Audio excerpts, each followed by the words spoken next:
Good evening, everyone. Hi, nice to see everyone here this evening. We are remembering Elie Wiesel, who passed away just about a year ago. This is around his one-year yahrzeit. And we've set up this series as a way to honor his memory and to pay attention to his legacy. We have David Schlitt with us this evening, who came from not too far away from Pittsburgh.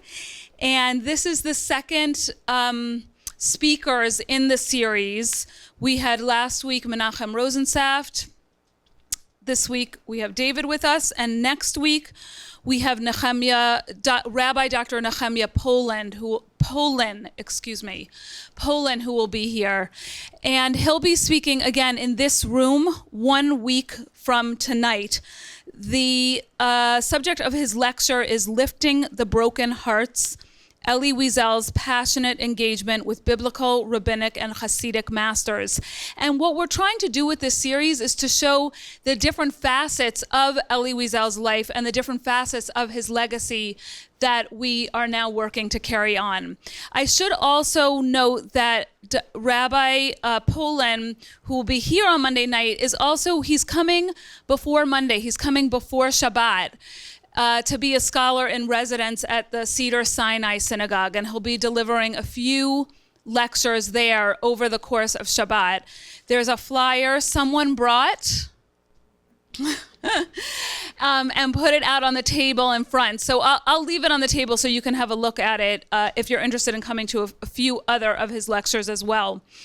Since I'm giving announcements, I'm going to give an advertisement for something else as well. One of our other programs that we're running here at Case Western Reserve University's Siegel Lifelong Learning Program.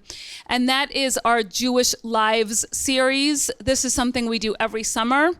We focus on a number of individuals who've had a large impact not only on the Jewish world, but on the larger world in terms of culture, politics, arts, and sciences. I'm actually teaching a course right now on Moses, and our next course coming up is our own Brian Amkraut, sitting there in the back, will be teaching a 3-week seminar on Emma Goldman, Revolution as a Way of Life, using the book published by Yale University Press called Emma Goldman. And then in August, we will have Scott Dowling with us to teach the volume on Freud. I have a question in the front row. What's your name? Oh, thank you. Sometimes I forget. My name is Alana Cooper. Thanks for asking. Alana Cooper, and I direct the Jewish Lifelong Learning Program. Yeah, and I'm happy to take suggestions, comments, feedback, anything you like. I'll be here until the end. And finally, I want to introduce our speaker, David Schlitt, who is the director of the Rauh Jewish History Program and Archives at the Heinz History Center in Pittsburgh, Pennsylvania. And he's an archivist historian with a decade of experience in public history. He's worked in the Yiddish Book Center in Amherst, Massachusetts. And in 2015, he served as the Yiddish-language project archivist for the Elie Wiesel archives at Boston University. David Schlitt holds a master's degree in American Jewish history from the University of Michigan and a BA in Yiddish studies from Columbia University. David, I'm so happy to have you here. Please offer him a warm Cleveland welcome.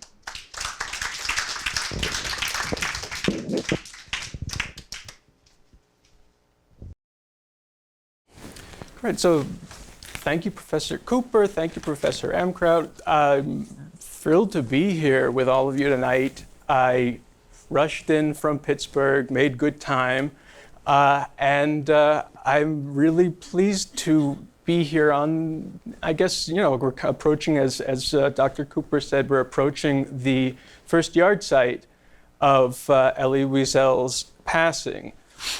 My experience with Elie Wiesel is nil. When it comes to it, I did not meet him. I have not met him. I don't know whether I've actually sat in the same room as him. When it comes to people who are students of Professor Wiesel. You're going to hear a great one next week. That's Rabbi Poland. Him I was a student of. But as far as Elie Wiesel, I have very little in the way of direct experience to share.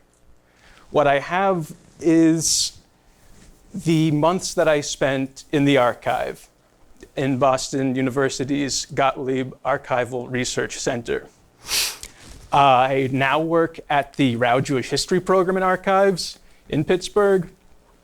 It's a job that I probably would not have had I not had this encounter with Elie Wiesel's Yiddish papers. And it's a job that I probably wouldn't be able to appreciate had I not spent those months in the archive in Boston as well. Part of what I want to talk about today, this evening, is the power of the archives for creating a legacy beyond what we think of as what the individual can leave after he or she is gone. One of the questions I want to kind of dance around at the beginning and then conclude with is, what is a legacy? Is a legacy a tangible, or is it is it a non-renewable resource? Is it something that you draw down over time?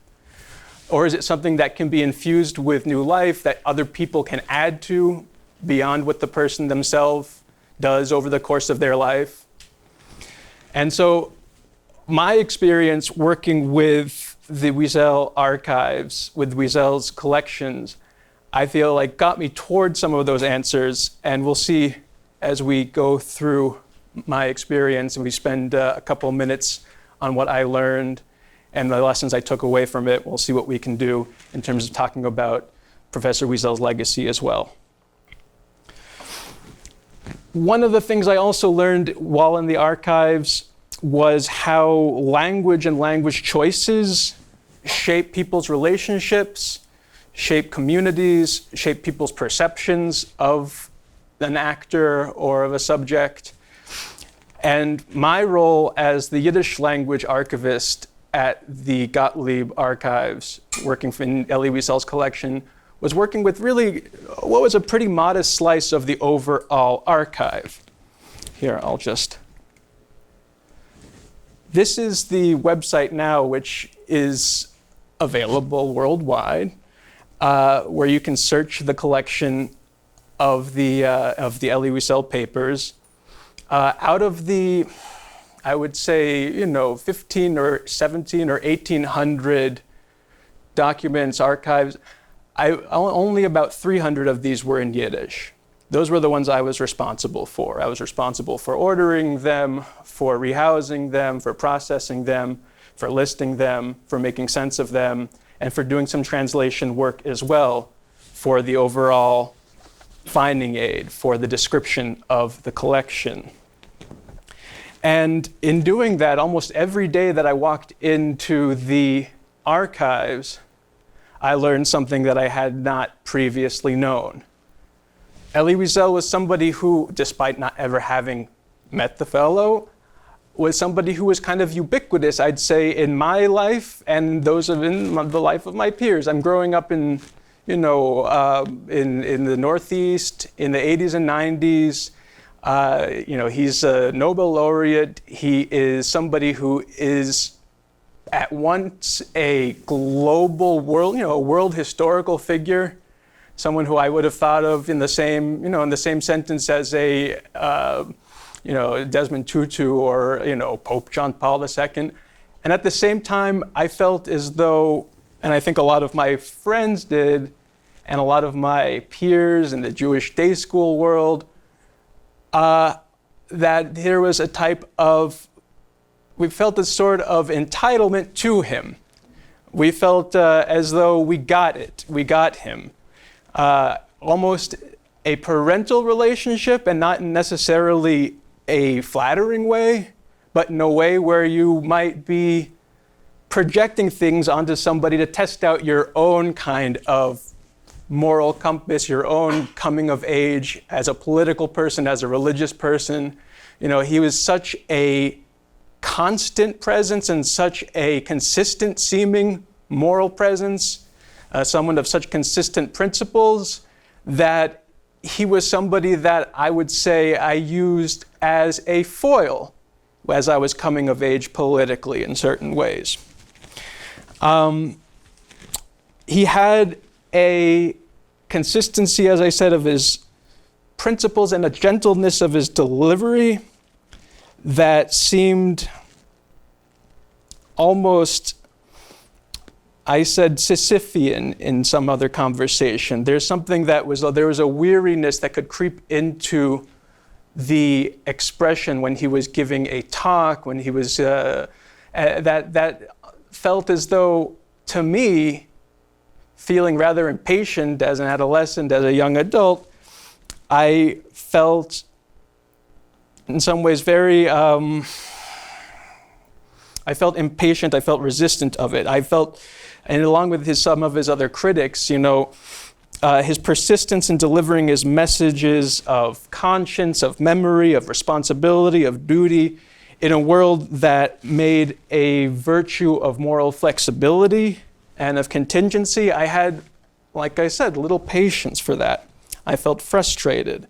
I was trying to form my own kind of political and cultural commitments, I'd say, in my teens and 20s, in the 2000s, and the aughts.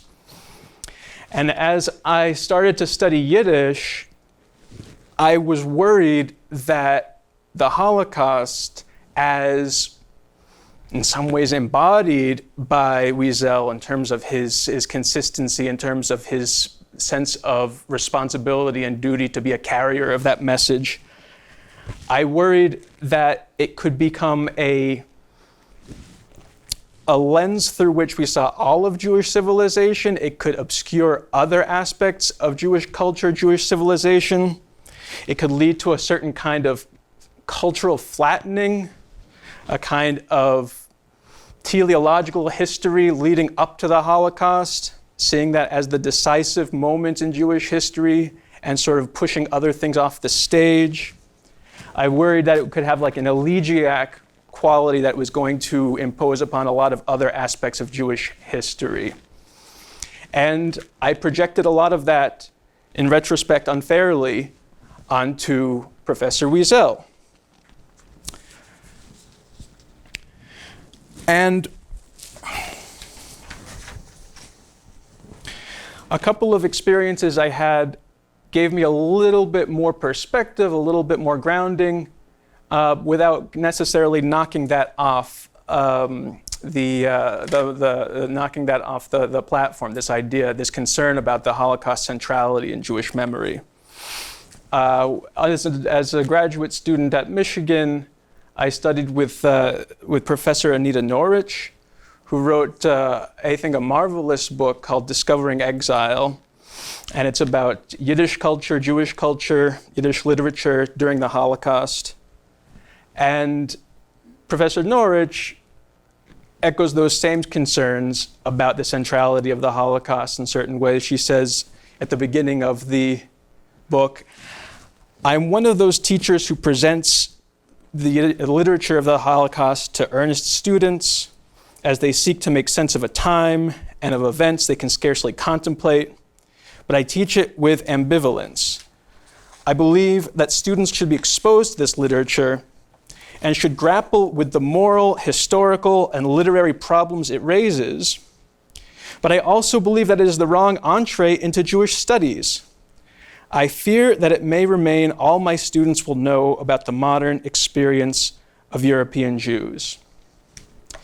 And so that was the concern I also carried around. And that was one of the things that motivated my study of Yiddish, was to find signs of its persistence or signs of its vitality, or make a case for it being something that could be rejuvenated, resurrected, something that we had title to even if we didn't grow up speaking it.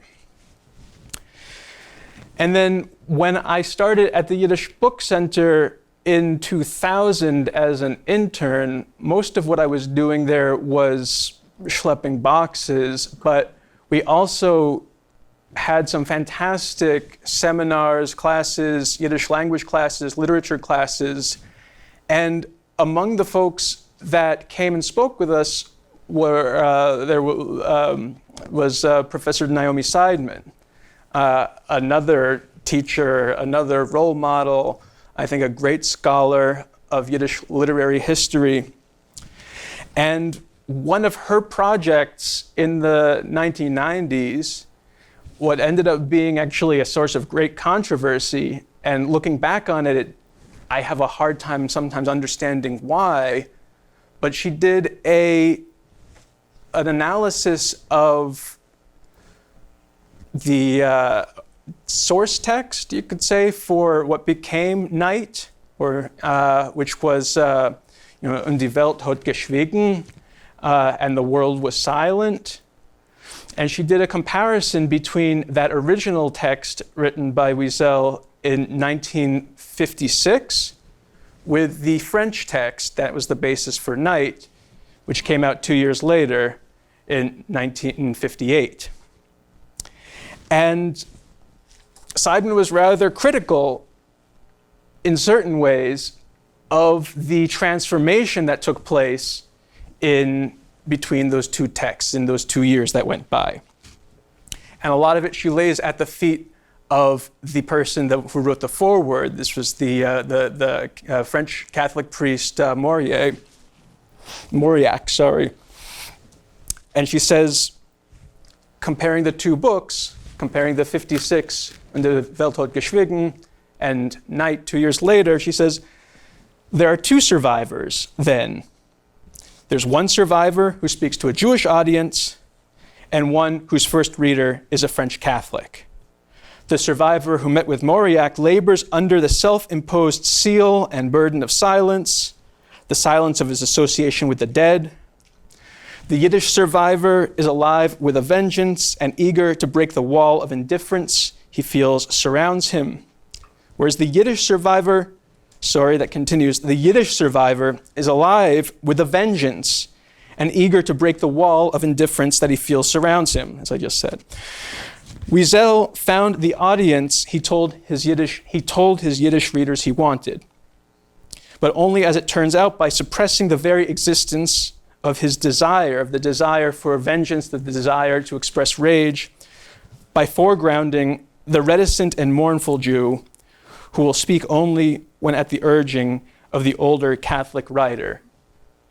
So that's what Naomi Seidman wrote in Jewish Social Studies in 1996, noting that in the Yiddish there is an anger, there is a rage, there is a desire for vengeance that in the French and then English version in Night goes more or less concealed or unrequited, certainly.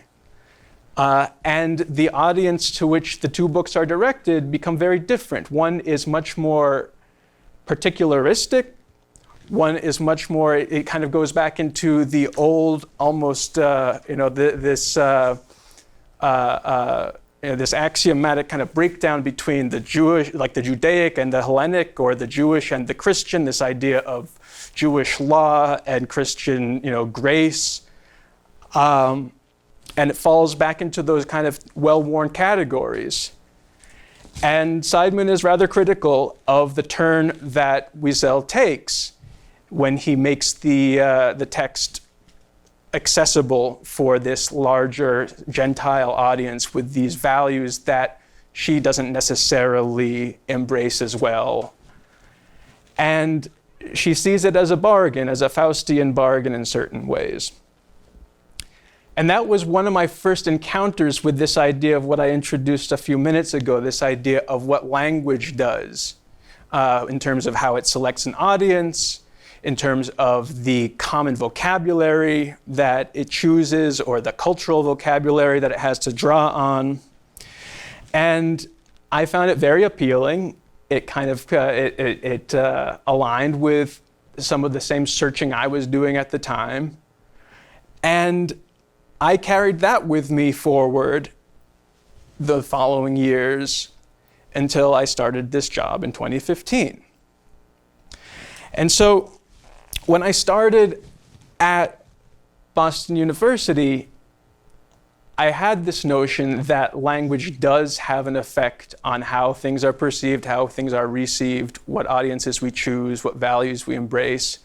But I saw it as a kind of, in Seidman's worldview, there is a kind of succession going on where Wiesel starts with a type of authenticity to his message, and then he dilutes it, say, for a broader audience so that it can be better understood, so he can be better embraced, so he can become that world historical figure that I felt so familiar to me for so long in my life.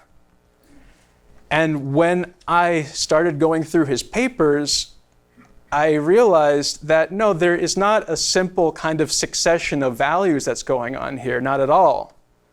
What Wiesel was doing over the course of his career was a kind of negotiation between the universal and the particularist, was a grappling that never was really resolved.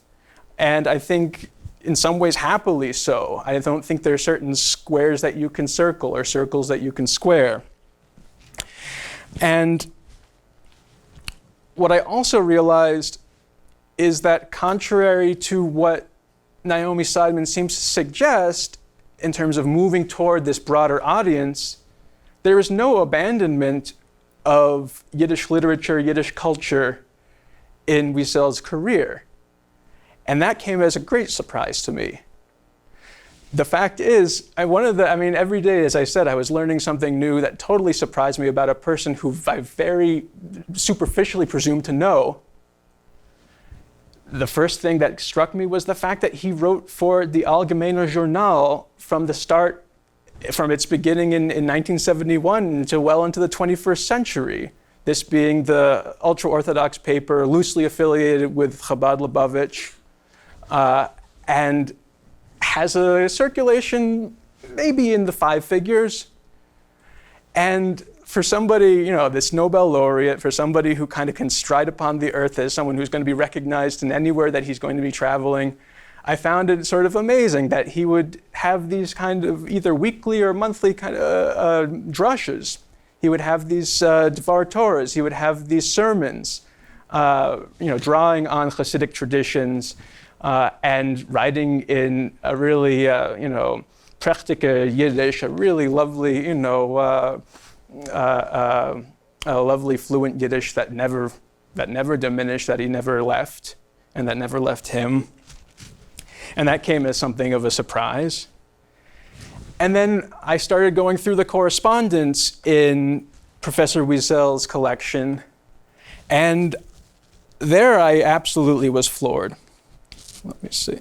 Oh, I'll come back to this in a second.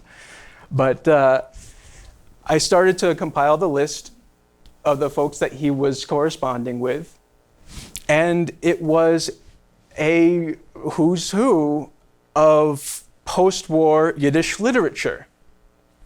And this is quite different in some ways from, say, other contemporary Yiddish scholars like Ruth Weiss, David Roskis, Noverstern, who spend a fair amount of time on what we talk about as the klassikers, the classic Yiddish writers, the drei klassikers we know as Mendele Mocher Sforim, and then you have Sholem Aleichem, and then you have Yud Lamed Peretz.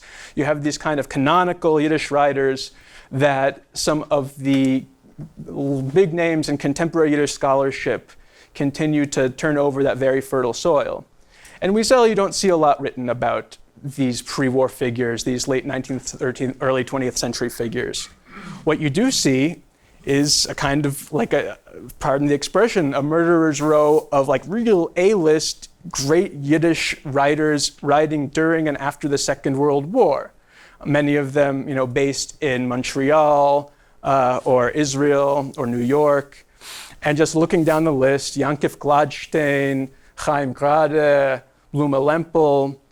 One of the things that's also striking about it, I highlighted Rachel Korn and Avram Sutzkever, two prominent and important Yiddish writers, just because of the extent of their correspondence. in 20, and with Rachel Korn, we see mostly only half of it, because for the first 15 or so years, Wiesel was not saving his half of the correspondence. So you can double that just about to say about 120 pages of correspondence between Rachel Korn and Elie Wiesel between the 60s and the early 80s when she passed away. And striking about it is not only the fact that these are Wiesel's contemporaries, and these are who I think are underappreciated even now, but look at the number of women on the list. So Bluma Lempel, Rachel Korn, I'll set aside Ina Grada for now, Kadja Molodowski, Rivka Penhasek, Rachel Zeitlin, Aaron Zeitlin's partner, and Hinda Zaretsky. Compare that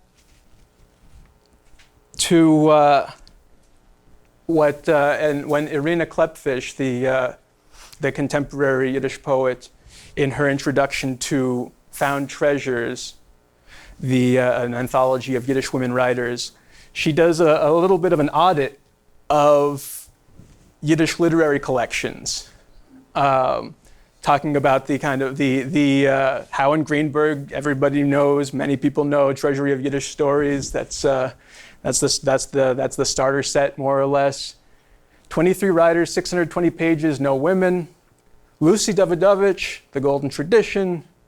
In the 502 pages, you have 3 women authors represented, 25 pages.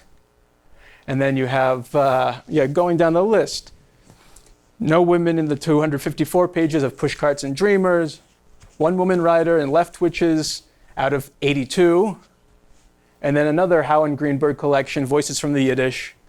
22 writers, 328 pages, no women. And so the fact that Elie Wiesel was so keyed in both to contemporary Yiddish literature and also was somebody who had, in relationships corresponding with, encouraging, and receiving and admiring of the Yiddish women writers, poets who were working in the second half of the 20th century, that made me kind of perk up and take notice as well, wondering what exactly we should take away from that. The other thing I just want to notice, just in terms of Wiesel's engagement with contemporary Yiddish literature in the 20th century, in the post-war period, there's a journal not so well known except for the people who would be in the world of Yiddish literature, in the world of Yiddish letters, and the Yiddish Pen Club, folks like that, Cheshbon, or Reckoning, right? This comes out of LA, from the LA Workman Circle, Arbitering, and I just picked up a number at random, and again, it's not an overwhelming number, but the fact that I could just open up any table of contents, and then down the list, I found 3 out of the, let's say, 12, 15 writers represented who had ongoing correspondences with Elie Wiesel as well, 2 of whom we saw on the previous page, Bluma Lempel, Hinda Zaretsky, and then Samuel Isban as well. And so the fact is, he was quite hooked into that community, and I found it, despite the kind of flattening that I had projected onto, Professor Wiesel, growing up, using him as a foil, doing whatever it is that, leftist kids coming of age do, he contains multitudes, obviously, and it seems almost disrespectful to point it out in knowing that now. But the fact that there was the depth of engagement with Yiddish literature, Yiddish letters, well into the 20th century, well into the 21st, I think is really noteworthy. I think it also kind of resolves the question I had about what happens with the centrality of the Holocaust. Does it create this elegiac kind of cast on Yiddish letters before, after, presuming there to be a schism that can't be repaired and a culture that can't be rebuilt. And the answer is clearly, to Wiesel, that's not the case at all. He has, in these examples, he has comrades, he has a cohort, he has interlocutors, all of whom are trying to figure out how to piece together a Jewish culture, Jewish ideology, Jewish life after the Chorban, after the catastrophe of the Holocaust. And so in that regard, there's something that's extremely, to me, reassuring and that puts the lie to this idea that using, that embracing the idea of memory, embracing the duty to remember, the duty to have a type of, to be a conscience to the world does not necessarily remove you from your own particularist interests.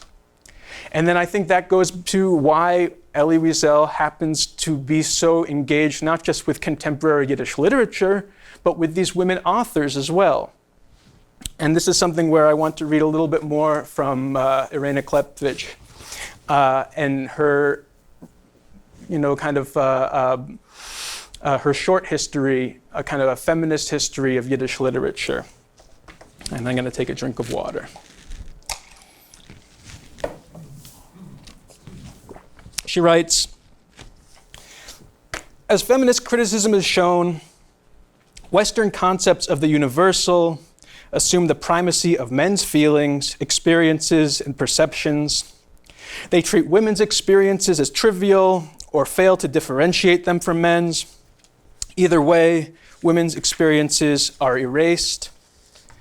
Such a false universality is present in classical Yiddish literature, by which she's talking about the Klassikers again, right? Mendel and Mocher Sforim, who there's plenty of these kind of nattering wives in those books, but he's clearly, he's directing it to what he sees as a universal, at least in the early days, masculine, universal kind of idea of an Enlightenment male figure.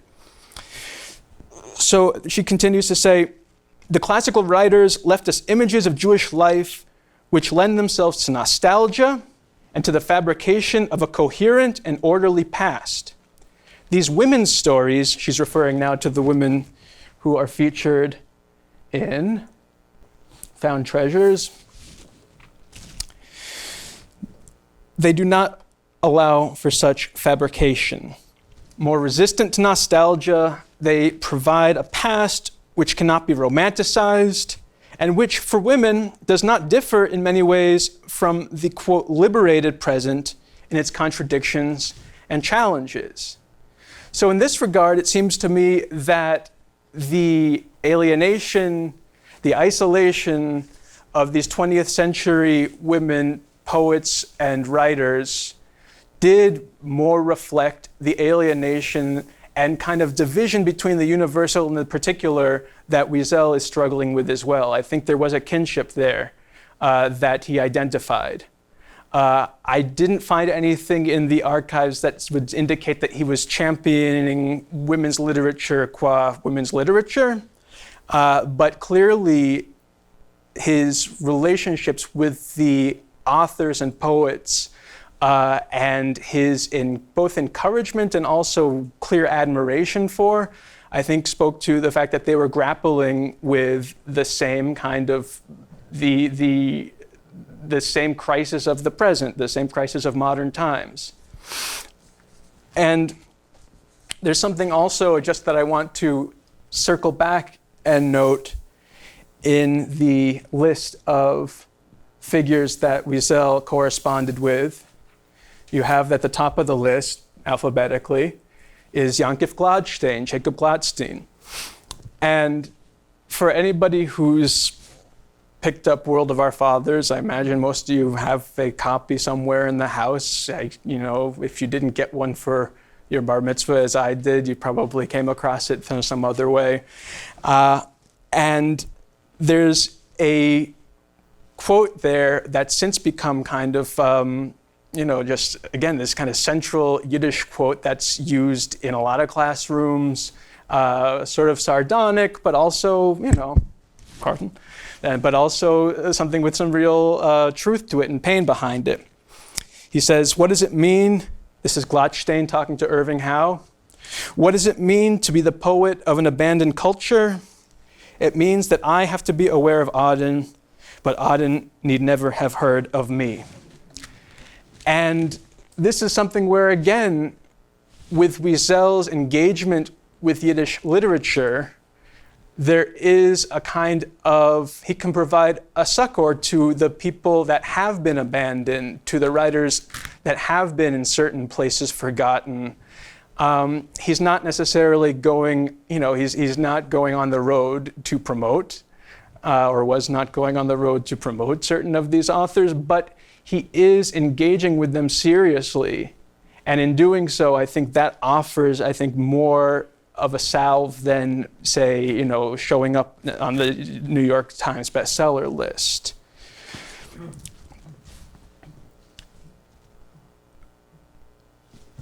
So Rachel Korn.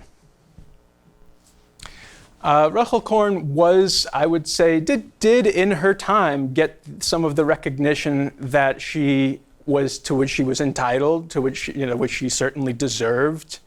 But again, it's one of these things where, to a broader audience, I think she's still being discovered, still being turned over again and again.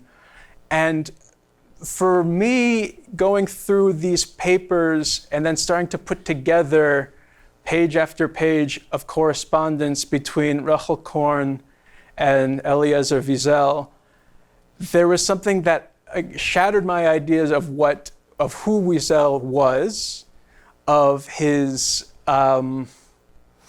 of certain types of his bearing, certain types of his kind of composure, certain types of this kind of very well-rehearsed dignity that I grew up just taking for granted. And I also took for granted, as I said at the beginning, the weariness of Wiesel, the sadness that came with somebody trying to, again, repeat a message of peace and of justice and of tolerance against genocide, against forgetting, and having to say that same message year after year because it unfortunately continues to need to be relevant. And so there seemed something, again, something stuck in amber in terms of my apprehension of Wiesel growing up.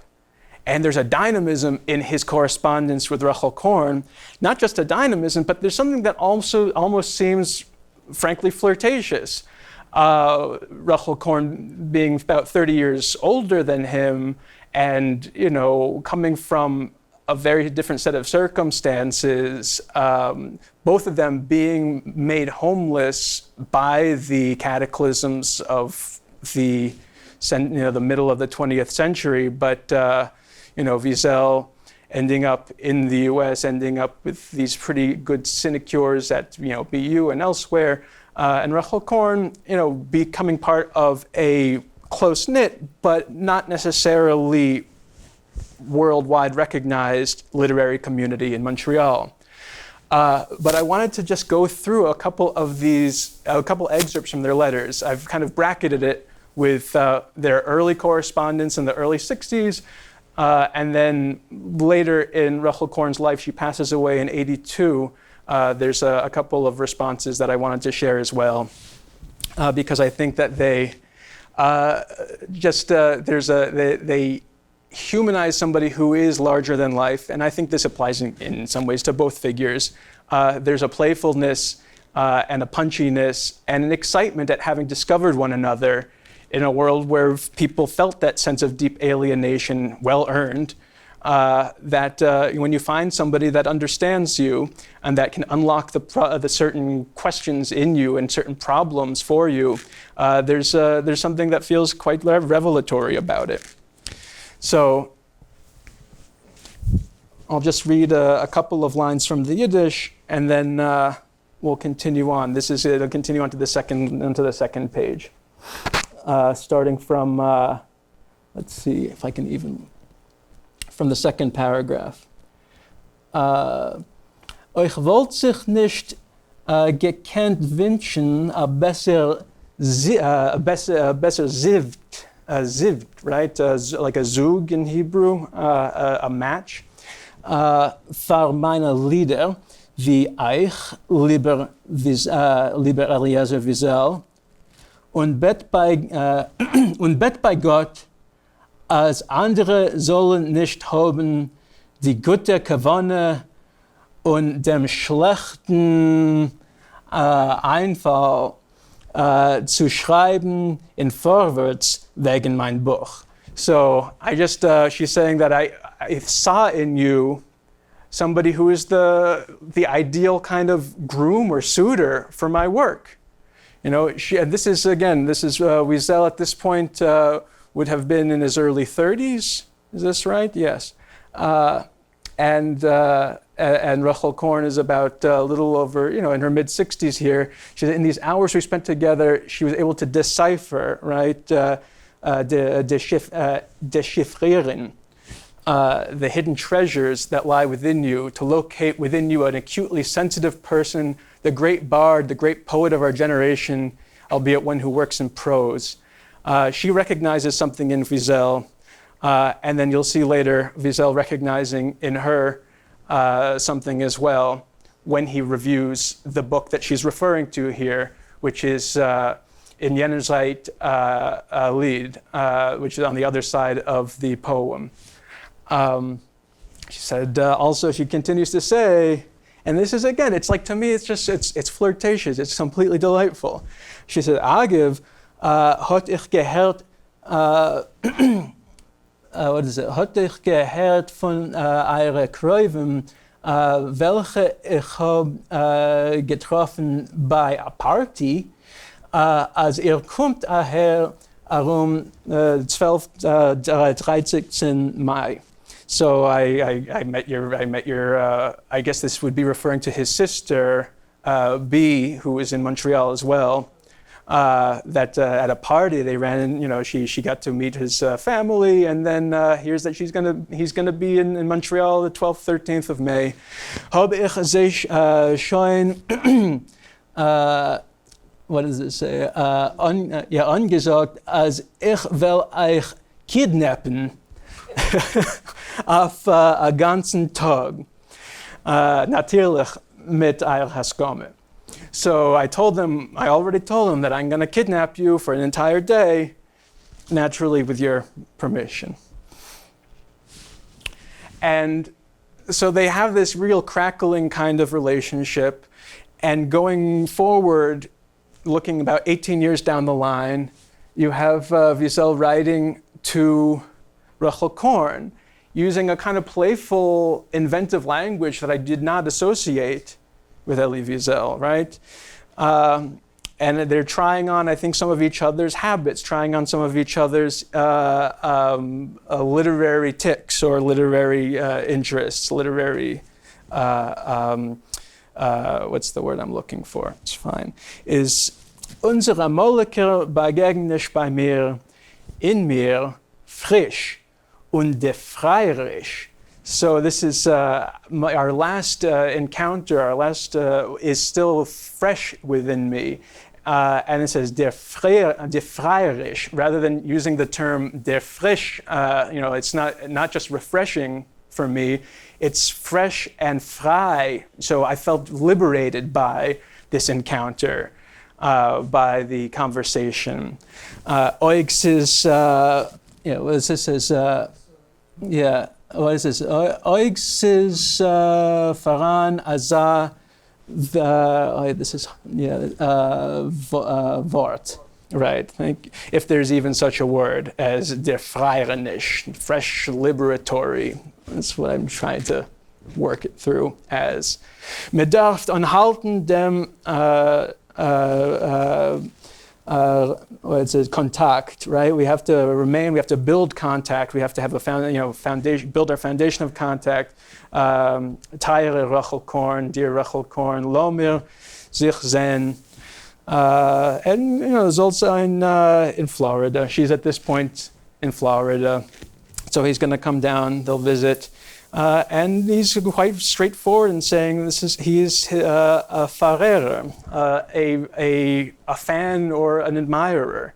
And again, it's something where when Wiesel is somebody who we think of as such a singular and a towering figure, it's wonderful to see him being so clear in his fandom and his admiration. He continues in another letter. This is, I guess, either a few months later, or unfortunately we don't have the year on it, but this is only, I guess, a couple of years before she passes away. I think it refers to the 1982 anthology that comes out. We need to have your poems translated into other languages, into all other languages. We will translate them into English. Wer wird übersetzen auf Englisch? Wir dürfen sich sehen. We'll find out. We'll see.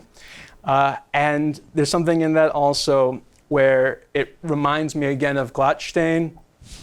It reminds me of the thinly veiled Glattstein stand-in Cynthia Ozick's story, Envy, Yiddish in America. He's just looking for somebody to translate his work. And so here we do see an example of Wiesel being something of a white knight too, or at least helping facilitate and spread the word of a writer who he sees as, I think, a transformative figure. Couple last things I'll say about Rachel Korn and Wiesel. In Wiesel's review of Jener Zeit Lied, he compares her a few times. It's an analogy that he takes pretty far, and it's, I think, a lovely one, to Rabbi Akiva. The idea of somebody who is both, and the reason he does there is because there's a naturalistic quality to her poetry. She's able to evoke, the earth.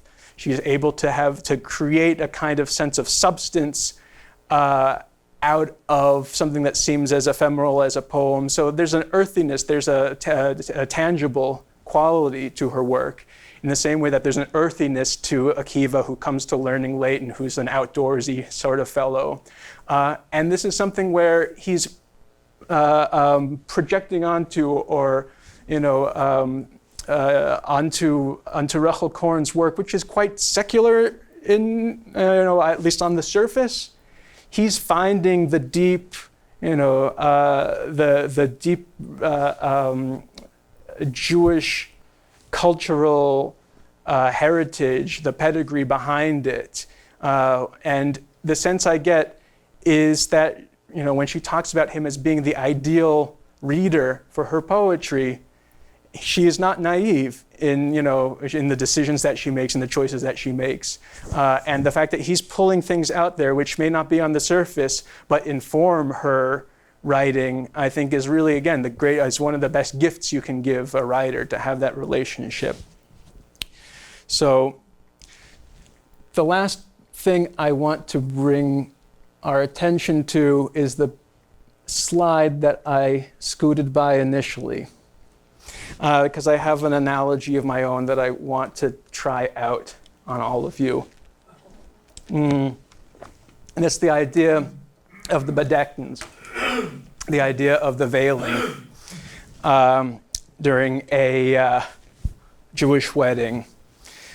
There is a quote that's often attributed to Chaim Nachman Bialik, the Hebrew and Yiddish writer. The idea that, they say that reading something in translation, is this something that anybody's heard? Reading in translation is like kissing through a veil. And my experience in the archives, doing some of my own translation work there for the, for the finding aid, for the description of the collection, I was in the position of, being the one to apply a veil to some of these words, to some of these texts.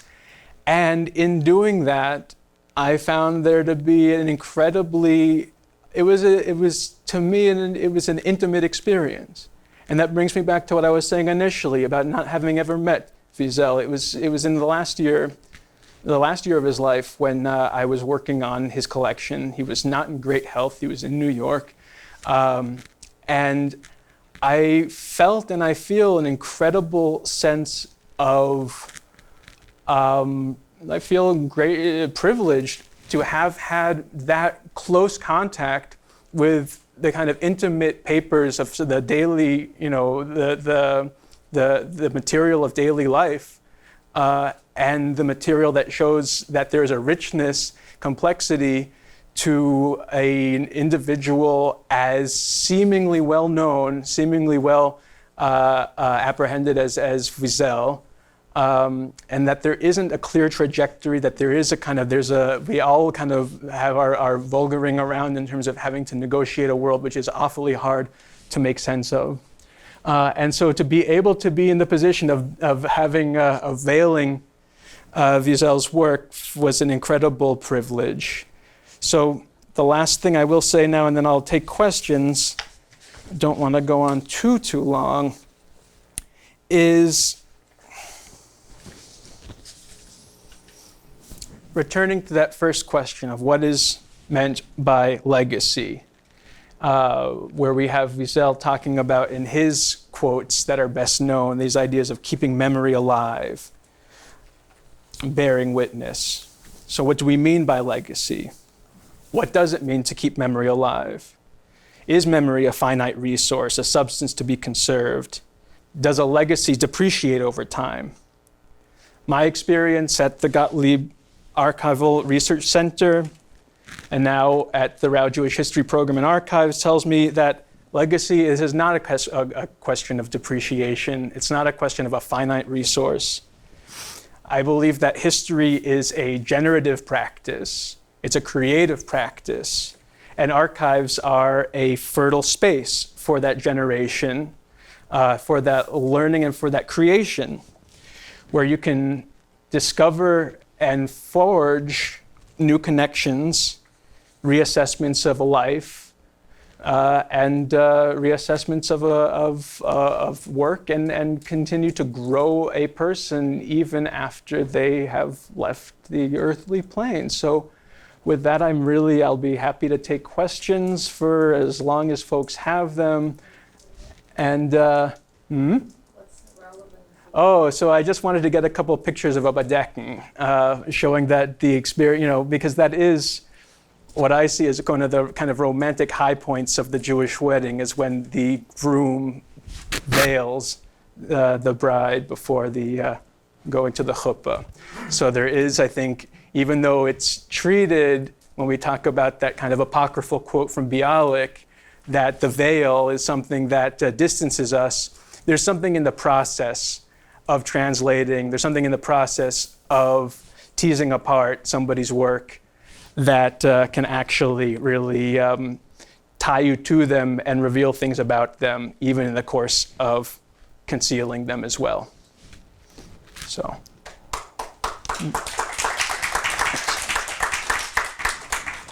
Okay, I'm going to take questions. I'm just writing your words down, David. Thank you so much. That was really, really beautiful and unexpected, and just really interesting, unexpected connections. I'll take questions from the audience. First a comment and then a question. Thank you very much. What I get from this is that there were two Elie Wiesels. There's the one that he would have been if there hadn't been a Holocaust, which we see reflected in his Yiddish work, and then we see the Elie Wiesel that he became because of the fact that he did have to go through the Holocaust and reinvent himself in a new world and a new language. The question is, the correspondence, was there a theme or sameness to the correspondence? You gave a lot of detail about the one with Rachel Korn, but did he write similarly to the others? I can only say, with regard to the Rachel Korn correspondence, the extent of it reveals a lot more than the others can, because we're talking about only 5, 6, 7 letters with the others compared to 60 over the course of many, many years. But a lot of it does come out of a review that he might have written, And then there's usually a letter thanking him or criticizing him or engaging in some conversation. Usually it ends up being a kind of, there's a lively and generous debate that goes on in some of these. And it's, in some ways, it seems so, when I referenced Envy, or Yiddish in America, the Ozick story, sometimes there seems like there's a sense of scarcity and of protectiveness and close to the vest that some certain Yiddish writers are portrayed as having about their own work, or being very distrustful of other people's interpretations of it. And that is absent for the most part. There's a great deal of mutual respect that comes across in the letters between Wiesel and his correspondence, whether it's a long correspondence or a short one. And I'd like to respond to your comment, because I think it's a very interesting one, about there being two Wiesels. I mean, first of all, there's two of all of us. There's a lot, we're different in different rooms. But I don't get the sense that the Wiesel that is working in Yiddish, corresponding in Yiddish, he's not sidestepping the Holocaust at all. I think he's talking about the Holocaust with people that already have the language to talk about it, or in many cases have experienced it. And so there isn't a pedagogical aspect to it, or there's an intimacy to it. And there are certain things that you can skip. And there are certain places that you can go and I think the fact that there is this liveliness in it, I don't know that there would have been, maybe he wouldn't have had the same interest in contemporary Yiddish life and contemporary Yiddish literature had there not been, a Chorben. So I think I don't think there's any way that he can, escape that experience, but I think that you can engage with it very differently when it's, zwischen uns, again, all in the family. What I meant was alternative history. What would Elie Wiesel have been like? What would Elie Wiesel have been like if there hadn't been a Holocaust? Yeah. Wer weiß.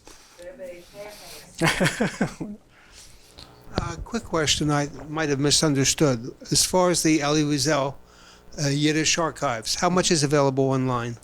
Right now, none. Hate to say it. How would one get copies? So you can visit, hold on, I'll see if I can point out a couple places here. They have a great search function where you can find, where you can look for, unfortunately you can't see a full copy of the finding aid. You can't see a full copy of the description of the collection, but you can search under different writers. You can search under the word Yiddish, and you'll come up with, those 287 hits. And when you do that, you'll see the citation, the listing. But you still need to go through the kind of the official channels, either show up in person, make an appointment, or you can reach out to an archivist working there now who can make some copies and send them to you. But there isn't a full online finding aid, unfortunately, and the money isn't there for the digitization. So if anybody feels like writing a check to Boston University, I'm sure they'll appreciate it.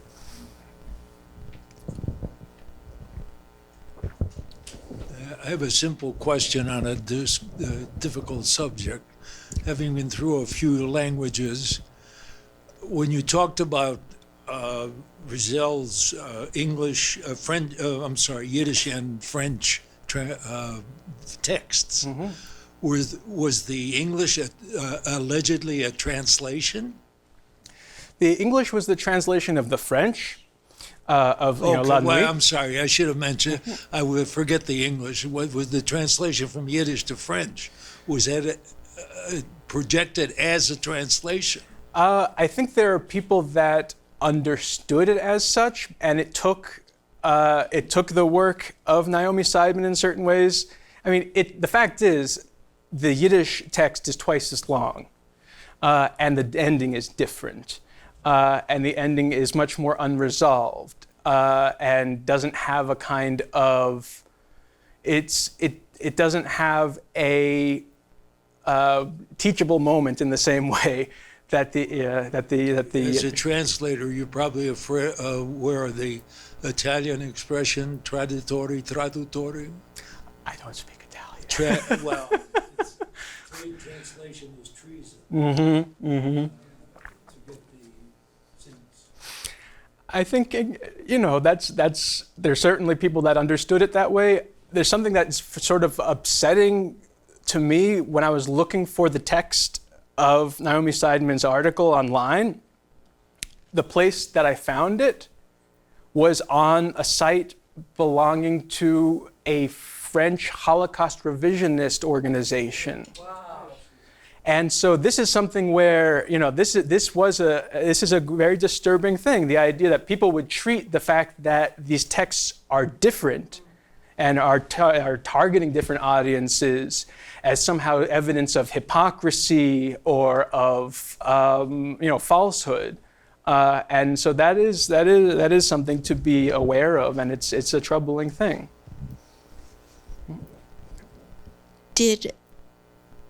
Thank you. Did Wiesel ever comment on different translations of his works? And express, you know, he liked this one, he didn't like this one. And also, I thought it was interesting that I'm coming to this, I'm very not well informed about everything that you were speaking about. I've always known his name to be Elie Wiesel, so I was intrigued to see him sign things Eliezer. Mm-hmm. And did he choose in certain contexts to sign Eliezer? Was there a pattern? That's interesting. So as far as the first question, in terms of translations, his wife, Marion Wiesel, was responsible for many of his translations, and these were done in collaboration. I don't think that it's not the situation when I referenced Ina Grada before, Chaim Grada's wife. She was somebody who had a great sense of possessiveness about her husband's work and would not let just anybody, would literally not let anybody translate his work. Many people see that as a huge loss, and only now are the papers starting to enter the public. That wasn't the case with Wiesel, you know, as since we've all, I presume, heard him speak English and know that he's fairly comfortable and fluent in 5-6 languages. I get the sense he was much more in control of who he was targeting and how it was perceived. And I think there again, we have to be careful not to see that as cynical, because again, we all choose our words differently based on the audiences we're addressing. What was the other question? I'm sorry. His choice of when he called himself Elie. Oh, yeah. That's an interesting question. I mean, I think, you know, in the Yiddish Correspondence, there's something that's I like very much, because it's the intimacy is conveyed more by Eliezer than by Elie. You'd think it would be maybe the other way around. And you don't see him in his English texts go by Eliezer, except for in his correspondence with Chabad Lubavitch, unless it's in an explicitly religious context for the most part. And so that's also interesting, because his Yiddish literature, even though there's plenty of religious content and allusions and things, he's not only using Eliezer when it's a religious text. He uses it fairly frequently and in kind of personal one-on-one conversation. I was just wondering if in the archives, is there any material, like did he keep diaries or journals, or, because I was thinking about this space of 2 years and how to account for the change. And it's not just maybe zwischen us, but the difference between, the audience. But was wondering if there's any documentation about change of heart, about how you look at a situation 2 years later, because, he is known not just for being about remembrance for Jewish people, but also for people in Rwanda or all over the world. So I'm wondering if in that 2-year period, maybe there's a certain perspective that he gained. I think that's a great point. I haven't seen. I mean, if there are diaries, they didn't make it into. Either they weren't in Yiddish. They could have been, French, Romanian, Hungarian, English, Hebrew. But I think as far as the universalizing and not just seeing it again as a tactic, I think that's absolutely right. And there's years in the late 50s. That's when he wrote in the Welt hat geschwiegen on a steamer going to it was South America, from France to South America as a correspondent for a French Jewish newspaper, Unser Weg, and he is becoming increasingly more of a globetrotter, more worldly, more potentially displaced, I guess, increasingly. But it's a question of what do you embrace in that experience of displacement and of globetrotting? So I think there is a broadening of perspective there. I think there is a kind of there's a dialectical relationship between his need to defend and to embrace an idea of certain kind of tribalism. And I don't use the word in a derogatory way. When in the 90s, 2000s, he writes something to the effect of Jerusalem is too holy to be a political issue. It's not. It can't. It's too important. It transcends politics. Tell that to the people that live there. But for him, there is this idea that there have to be certain eternal, transcendent things that are particularistic, that he will defend, and that seem in some cases to step out of line with some of his other universalist commitments. David, this is maybe not totally fair, but I've heard about the Yiddish, the original Yiddish version, but haven't read that much about it. A lot of my growing up was informed by the English translation of the French, and I remember learning it in my Jewish school. Yeah. Could you conjecture a little? Do you think if it had only been published in Yiddish, and maybe someone came and did translate it from the Yiddish into English, would it have been taught in schools? Would it have become as popular? What would be the lessons that, high school students would have learned from reading the Yiddish? And I ask partly out of ignorance because I don't know that much about the text itself. I think it probably would have become part of the literature of Holocaust diaries, of like Ringelblum, Emanuel Ringelblum.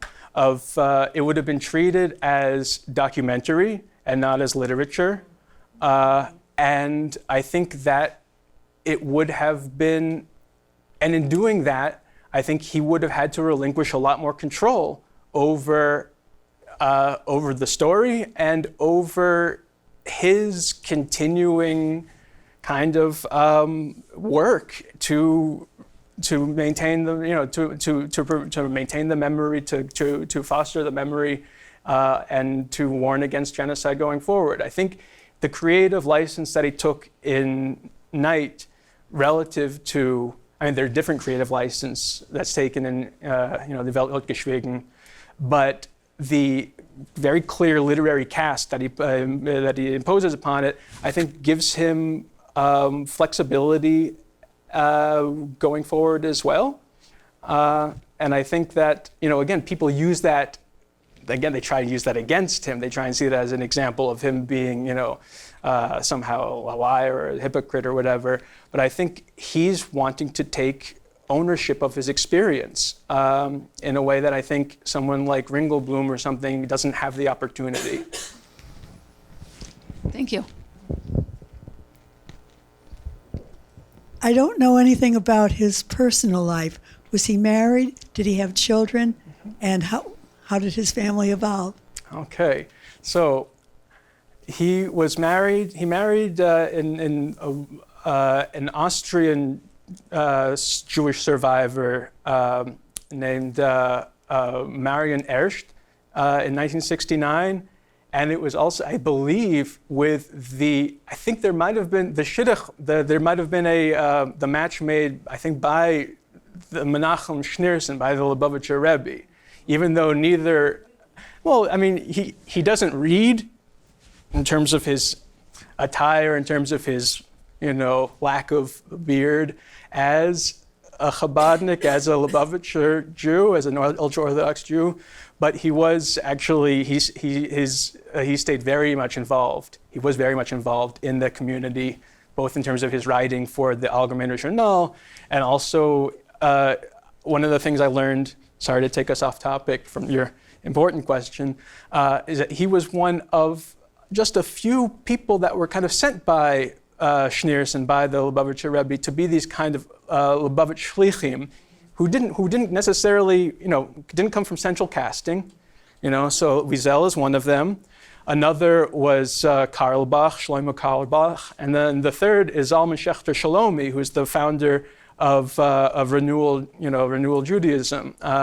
And none of the three of them, I'd say, are so tightly identified, for lay people with Chabad Lubavitch, but they were the kind of, they were the secret weapons after the war. For Chabad in America. So, but to answer your question, yes, he was married to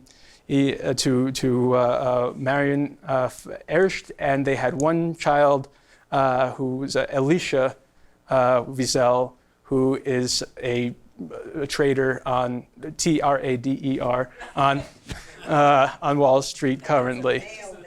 That's right, Elisha. Yes. Right. Yeah. I'm stating the obvious, that I taught high school for many years, and I was there at the time in that community when the Holocaust curriculum was brought in to the school, and it was an integrated school. It was one of the best things that happened to that district. And top of the list of books to be read was Night. Mm-hmm. And so young people were reading that wonderful story. And for anybody that remembers, it was about, 10, 15 years ago, maybe a little more, that Oprah Winfrey, when she had her, the famous book club, Oprah chose Night and, brought it to an audience that was even broader that might not have encountered it. So, yeah. We'll have one last question. Just one, that's not a question. With all this discussion about translation, I have to tell the group my favorite story about James Thurber in Germany. And a woman comes up to him and says, "Oh, I love to read you in German. You are so funny in German. I just love the German translations." And he responds saying, "Yes, it's true. My work loses something in the original."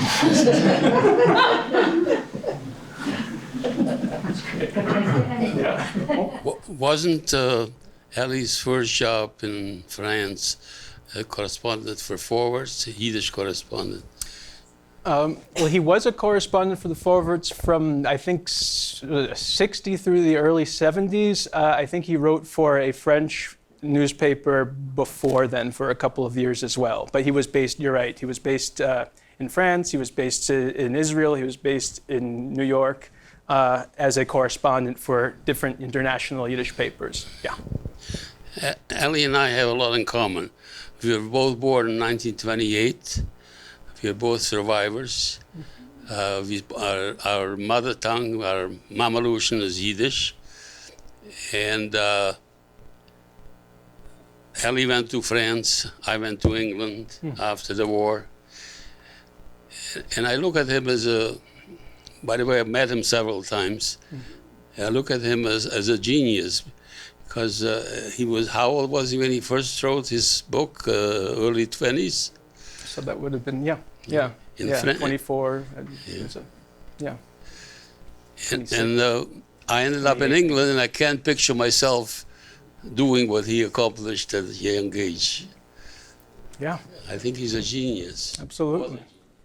He said one thing he was never possessed with was writer's block, and that's, I mean, my God, that's. It seems like it comes out of a place of it's tortured, but it's also, oh, what a gift too. So, thank you for that. David, thank you. Thank you.